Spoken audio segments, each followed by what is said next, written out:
comics are stupid. No Harry Potter movie is good. And you're like, give me the Snyder Cut. Oh, sorry, just walk in front of you here. Gonna put my popcorn down. Oh, sorry, gotta put this here. Universal needs to sue Sony. Hey, I'm an idiot. I was fired from Fox. Let me go. I'd like actually to see Venom just crush Spider-Man. Hello everyone, so I'm back today to talk about that episode of WandaVision, which I just finished watching.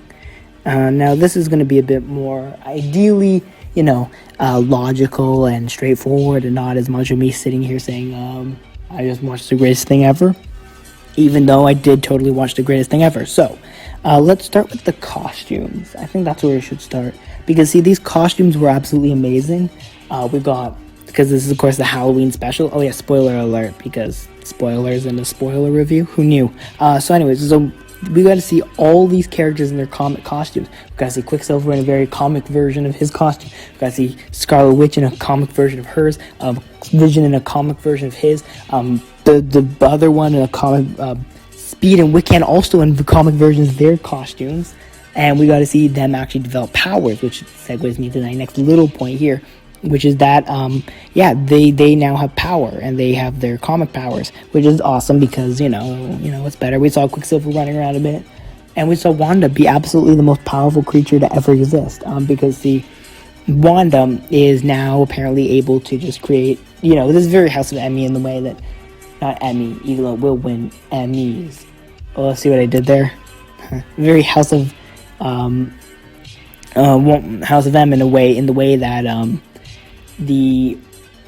that you've actually got this situation where Wanda's expanding the city because she needed to save Vision and keep him inside, essentially, right? And now you've also got this case where, while the sitcom stuff is happening, you've got the outside of the world where there are people doing things, and those people just happen to be Sword, and this evil director dude, who's totally evil now, has of course gotten rid of Monica, Jimmy, and Darcy, who were then trying to figure things out, and Darcy kind of, made the revelation that my initial theory is kind of correct, or possibly correct, in the sense that that it's possible that Monica's developing powers based upon the fact that she keeps re-entering and exiting the simulation, which leads one to believe that it's very possible that if you're in the simulation for long periods of time, you could develop powers, and this could be a way to kind of introduce either X-Men, you could have a Professor X or a Jean Grey just kind of,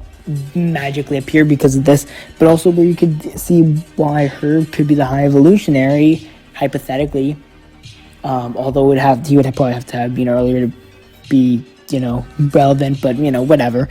Or you could see how Agnes could get powers, or anything, really, because you've got this case where, it looks like you can get powers if you're in the simulation for long enough.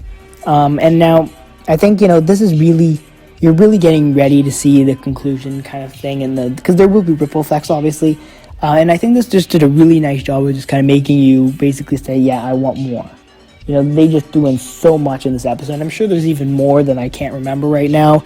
And the other thing, which I don't think I've really talked about because I've been too focused on the story, is the characters, right? Like, you've got Wanda and Vision really developing as characters. You're seeing more into this idea of Wanda's trauma kind of showing her powers, and it kind of makes you realize the beginning of kind of her 3-story arc, in a sense, right? Which they've said is going to be kind of her 3-story arc between this show, Doctor Strange 2, and Spider-Man, where kind of you'll see Doctor Strange 2 possibly show why her kind of refine her powers into, more manageable things. And honestly, I think it's just a really well done show. You're getting to see Vision's emotional arc of realizing he's dead, because of course Agnes says, yeah, you're dead. And, I really think that it's, really good at that, and just showing you this idea of emotion in these characters. And I mean, we're almost done the show now at this point, so I mean, I'm super excited to see what they do next. I don't think there's anything else of note. I mean, I'm sure there's more. I talked about how Westview expanded. I talked about Monica and Jimmy and Darcy, and the evil dude of Sword. Yeah, but I mean, other than that, I'm excited to kind of see what they do, because I don't know what's going to happen next. I have ideas, but I don't know. And so, yeah, let me know what you thought of this down below. Don't forget to like, subscribe, comment. Come on, it's not that hard to do. Just like. It's clicking the thumbs up. I mean, I guess if you didn't like it, you could just dislike it. But, just try to like it, and then, you can click the subscribe. Again, it's just clicking buttons. It's not like it's a blood pledge. But let me know what you thought of this episode down below. Did you enjoy it as much as I did? I tried to make this one more competent and clear instead of me just sitting here saying, I loved it. But yeah, and other than that, let me know what you think, and see you all next time. Bye.